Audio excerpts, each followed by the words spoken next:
तुला कशी पाहिजे होती? मला खूप एकदा टीव्ही बघायची मम्मा पाहिजे होती. ही मम्मा नाही पाहिजे होती मला. या मम्मा मध्ये काय इश्यू आहे? मला या मम्मा मध्ये इश्यू आहे की मला हे होमवर्क करत आहे दररोज. मग होमवर्क चांगल्या तुझ्या चांगल्यासाठीच आहे होमवर्क. नाही मला ना टीव्ही बघायची मम्मा पाहिजे. टीव्ही बघू देणारी मम्मा पाहिजे. मग ती कुठून आणायची आता? मुंबईतून?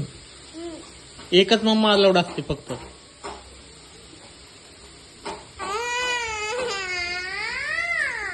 मग हिला रिटर्न करावं लागेल दुसरी आणायची म्हटलं.